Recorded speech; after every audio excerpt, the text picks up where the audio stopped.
Real Virginia is proudly produced by the Virginia Farm Bureau. This year, we are celebrating a century of serving Virginians. Visit our website at vafb.com. Hello everyone, and welcome to Real Virginia, a show about Virginia agriculture and the people who produce the wonderful local products we enjoy, brought to you by the Virginia Farm Bureau. Here's what's coming up on this week's show. Meet these incredible college students who balance class and farm chores. Discover the culinary wonders of Virginia mushrooms in this week's episode of The Yield. And visit some of Virginia's storied livestock auctions. Home will always be Virginia, between the Blue Ridge and Chesapeake Bay, Atlantic to Appalachia, home in my heart always. Welcome back to Real Virginia, everyone. We're coming to you this week from Centerfit Farm in Madison County, where Clay Jackson raises and markets thousands of beef cattle every year. We'll hear more about livestock auctions later in the episode, but first, join me as we meet two dedicated college agriculture students who balance their studies with farm work. Many college students spend their part-time jobs making lattes or waiting tables. But at Ferrum College, one student's customers are far more demanding. The beautiful thing of this job is like the animals, like if you're sick, they don't care if you're sick, they don't care if you've got a runny nose, they're like, I'm hungry, come feed me, like they don't care if you've had a bad day or, something didn't go your way or, you got a bad grade. College farms give students the chance to turn classroom lessons into real-world skills. Pia Wazik has worked at the school's Titmus Agricultural Center for 2 years and is now a supervisor. It has absolutely exceeded my expectations. I never in a million years would have thought that I would get the opportunity to work on a farm coming from someone who doesn't have much livestock experience. I have had the awesome opportunity to even pull my first calf out here. I have had the opportunity to pull goats here. I've had the opportunity to actually give shots and do some pre-veterinarian work in administering meds and medication. Coming here at Ferrum, I just thought I was going to get a good education, maybe a couple experiences. But no, here at the farm, I've got hands-on experience after learning skills that are going to excel me in my future career.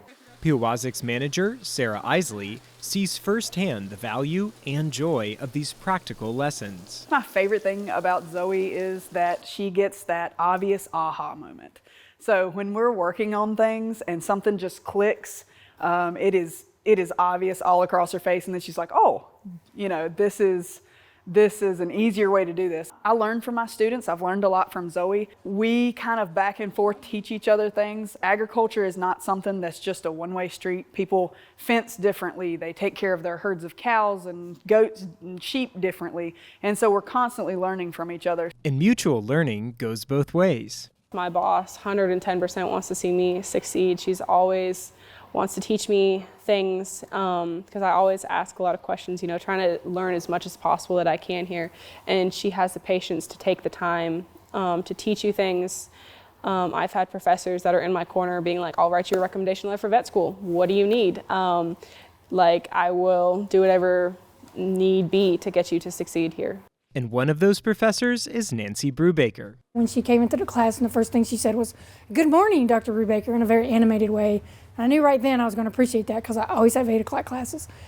So it's really nice to have one student come in and be wide awake and interactive. She stepped up, she was available. What can I do? Do you need me to hold this? She anticipated things that needed to be done. And therefore, her excellence shone through. And Ferrum isn't the only place students are learning agriculture by doing. Across the mountains at Virginia Tech, animal science student Ruth Hale also finds hands-on farm work as the perfect complement to her studies.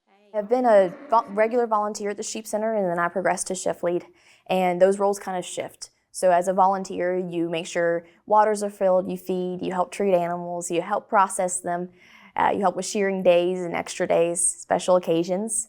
As a shift lead, that role kind of shifts to teaching more, and that's my favorite part of it. is to help the new volunteers learn how to do those same tasks. Of course, you get to pull the occasional lamb, you get to help with the medicine, treatment, etc. But I think that teaching part is definitely my favorite because you get students from everywhere, and some of them are like, this is my first time interacting with a sheep. And Hale's manager, Erin Poteet, couldn't agree more. I'm very fortunate to have her in the barn. She's very hardworking, she has a lot of sheep knowledge, and she's learned a ton since she's been here as well. She's also really good with her new volunteers. So she's been a huge mentor and a huge teacher and leader at the barn since she started. She's done a lot of student development, and even some of our shy students have come out of their shells being around Ruth with her warmth and just her happy spirit and sheep passion have been super fun to work with. Of course, working at the sheep barn and keeping up with coursework is a balancing act. Like Peawazik, Hale splits her days between academics and farm work. I love the sheep center. I spend 1 to 2 days a week there working, and I balance that with school and extracurriculars. My school years have always been very heavy with graduating a year early. So school comes first, you're a student first, you work and you're a volunteer second, and then extracurriculars follow behind that. It's always a constant battle, but you might as well take advantage of the opportunities while you have them.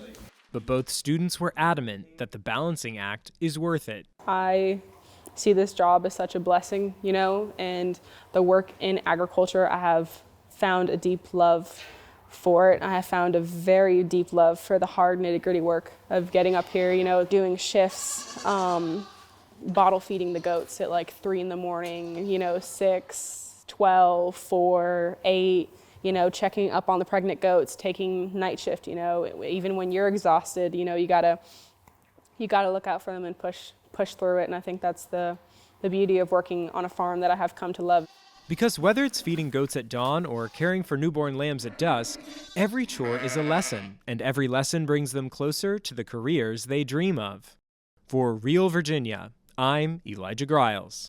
2026 marks the International Year of the Woman Farmer. To celebrate, Real Virginia will spotlight females who are an integral part of Virginia agriculture in each episode.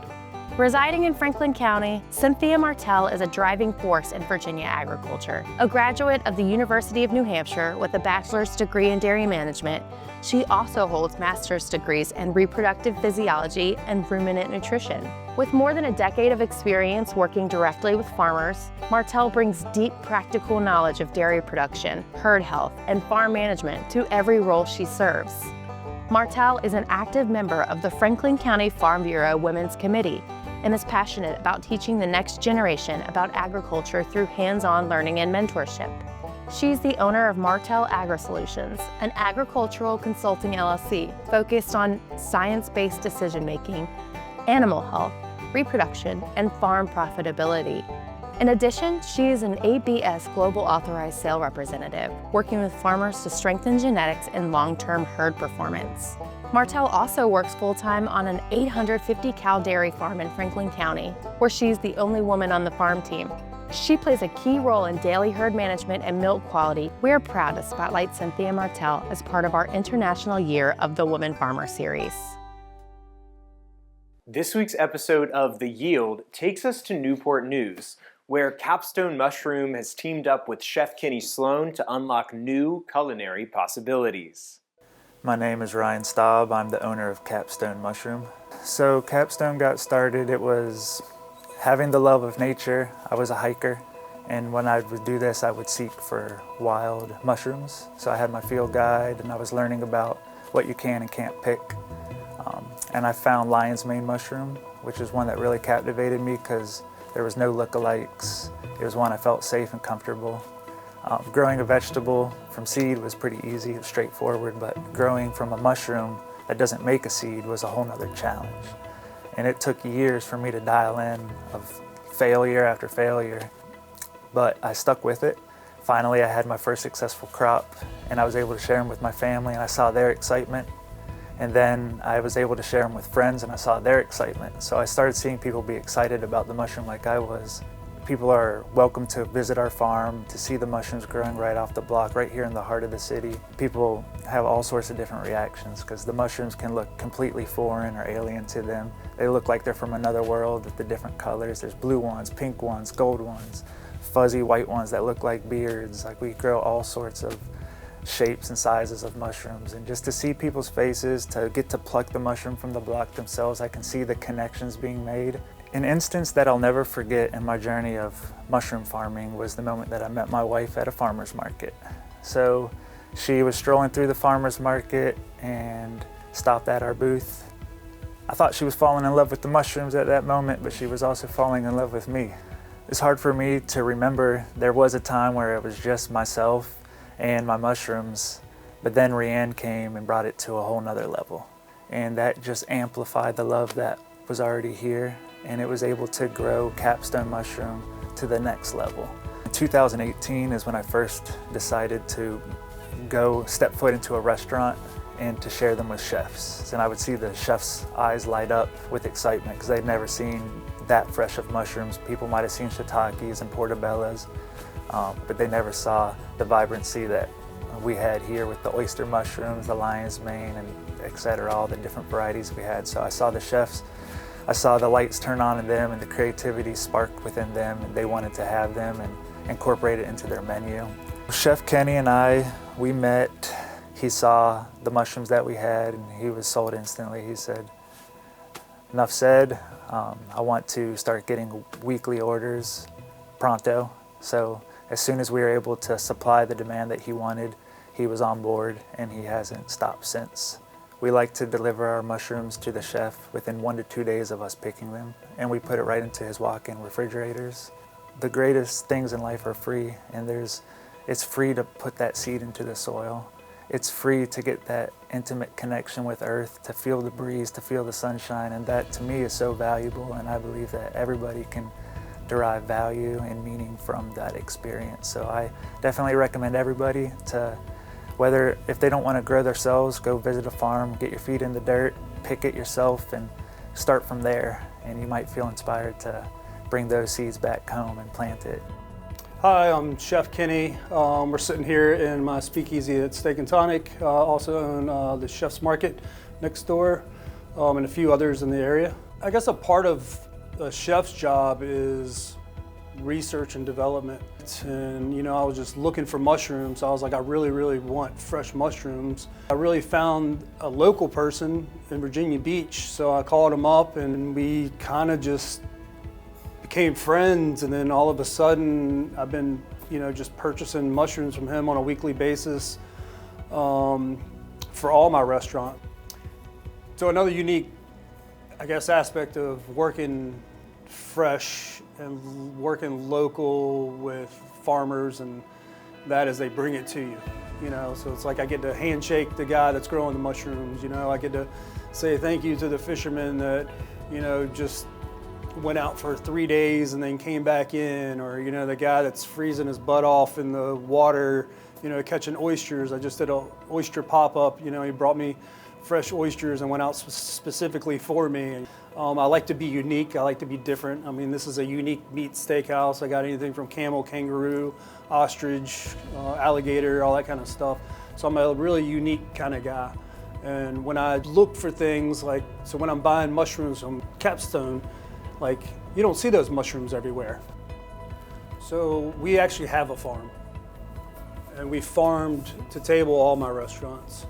And my dad passed away, and my brother and my dad used to grow the produce for me. Kind of was a heartbreak for all of us, but that was kind of something that was passionate, and it's still why I'm passionate about it, is because we've done it, we've been there, we know it. We know the struggles it takes, so I just kind of take that passion and move it to buying local.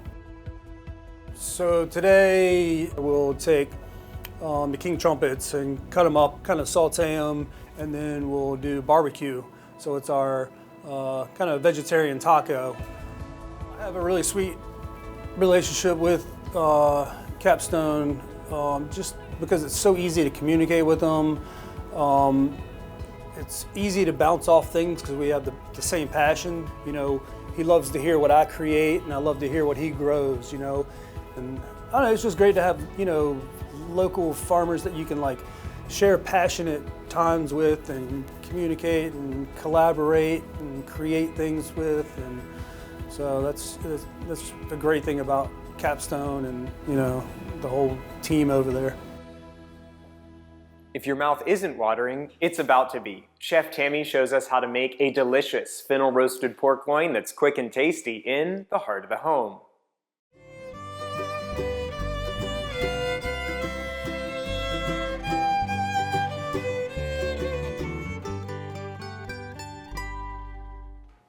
Hi, I'm Chef Tammy Brawley from the Green Kitchen. Welcome to Heart of the Home. Today I'm going to show you guys a delicious pork recipe. We're doing a pork loin. You can usually buy these things pretty whole. Just so you know, that's how they cut boneless pork chops from. So if you're not going to do pork chops and you want to do a whole loin in the oven, this is a delicious recipe. And we're going to be using fresh fennel. Fennel is phenomenal. It comes in a bulb like this. It's got these nice little frilly tops, and we're actually going to be using some of that frilly stuff on the top. So what we're going to do now is I'm going to cut that part off. You can slice it almost all the way to the core. Keep checking that bottom. Now, fennel and anise, they're kind of the same thing. They smell the same. There's a licorice sort of flavor there. And now what we're going to do is we're going to add it to my pan that I've already started. Here I've got some onions that I've sliced. So first we'll come back with the fennel on top of those onions. And now we're going to take our pork loin. You want to make a little bit of an incision. You want to have some whole garlic waiting. And you want to go ahead and just insert these slits with your whole garlic. So overall, I probably have about 7 or 8 garlic cloves that I'm inserting here. Might do 1 or 2 more. And we're going to move this on top of our fennel and onion and smashed garlic. We're using fennel from that plant. These are dried seeds. I've got a dry skillet here. The main thing is to always, or to never, add any sort of liquid to that. The fennel is starting to pop a little bit. I'm going to move these into a cool bowl, be easier for me to handle. To move that around, you can see that it did get toasted, which is perfect.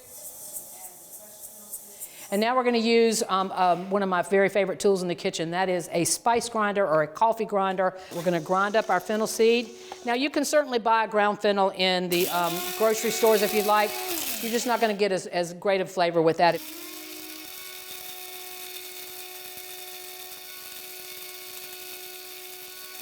Here, let's go ahead and empty it into the top. Now what we're going to do is we're actually going to coat the pork loin with some salt and pepper. So we're going to add some licorice salt to that, kind of rub that in. And then we're going to add some coarse ground pepper. We've got that delicious toasted fennel. We're going to rub that over there on top of that loin. But we're going to pour buttermilk over top of our loin. We only need about 1.5 cups, so I don't need to use all of this. All right, I think that's perfect. I have got my oven on, I believe it says 400 degrees. Going to go in for about 30 minutes, and then we're going to take the foil off, and it's going to cook for about another 15.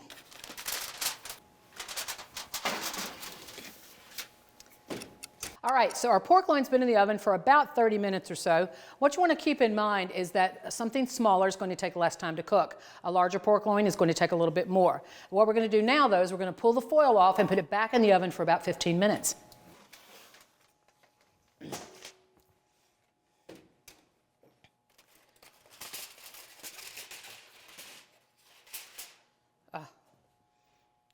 Beautiful. Smells heavenly. And now we're going to let it go back in the oven for about 15 minutes. It'll brown a little bit on top, and then we're going to make a delicious sauce to go with this. All right, so our pork loin has been in the oven for about 15 minutes more after we've removed that foil. We're going to go ahead and pull it. You're looking for a little brown on the top there, a little bit crusty, because when you put the foil on it, when it first goes in the oven, that technically steams it and negates the browning process. So that's why we left it in for that additional 15 minutes. So we're going to close the oven. And we're going to come over here and we're going to actually remove the pork loin to the cutting board. And it's going to rest there for a few minutes. In the meantime, I'm now going to put a bed of it on a bed of the fennel and the onion and garlic on our platter. All right, that looks really, really good. Now we're going to move the remaining into the food processor.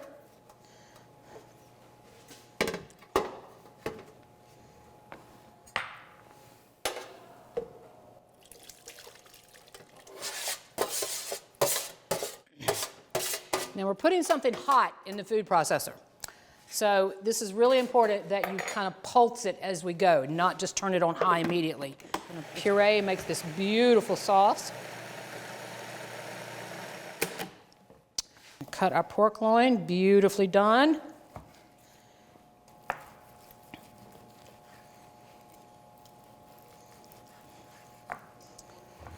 Let's put our pork loin on our platter. All right, now let's pour some of this delicious sauce over top. So we're going to hold that blade in place, and I'm going to just pour that sauce right over the top.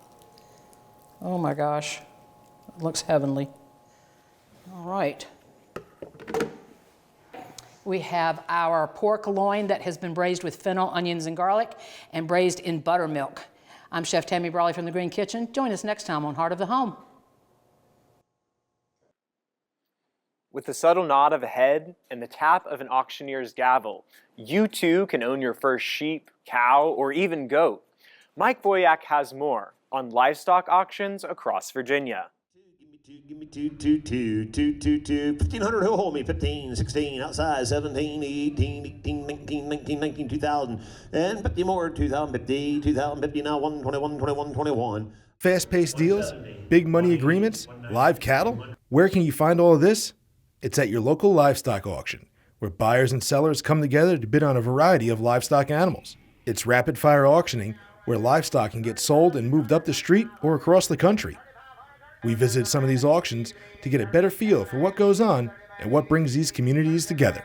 I'm Scott Stickley. I'm the general manager at the Farmers Livestock Exchange in Winchester, Virginia. We get cattle as far away as Maine, New York, Pennsylvania, Delaware, of course, West Virginia and Virginia. We started since COVID.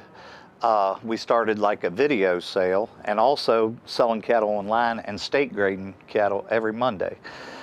It gives, like the majority of cows around here, the farmer only has like 10, 15, up to 20 cows.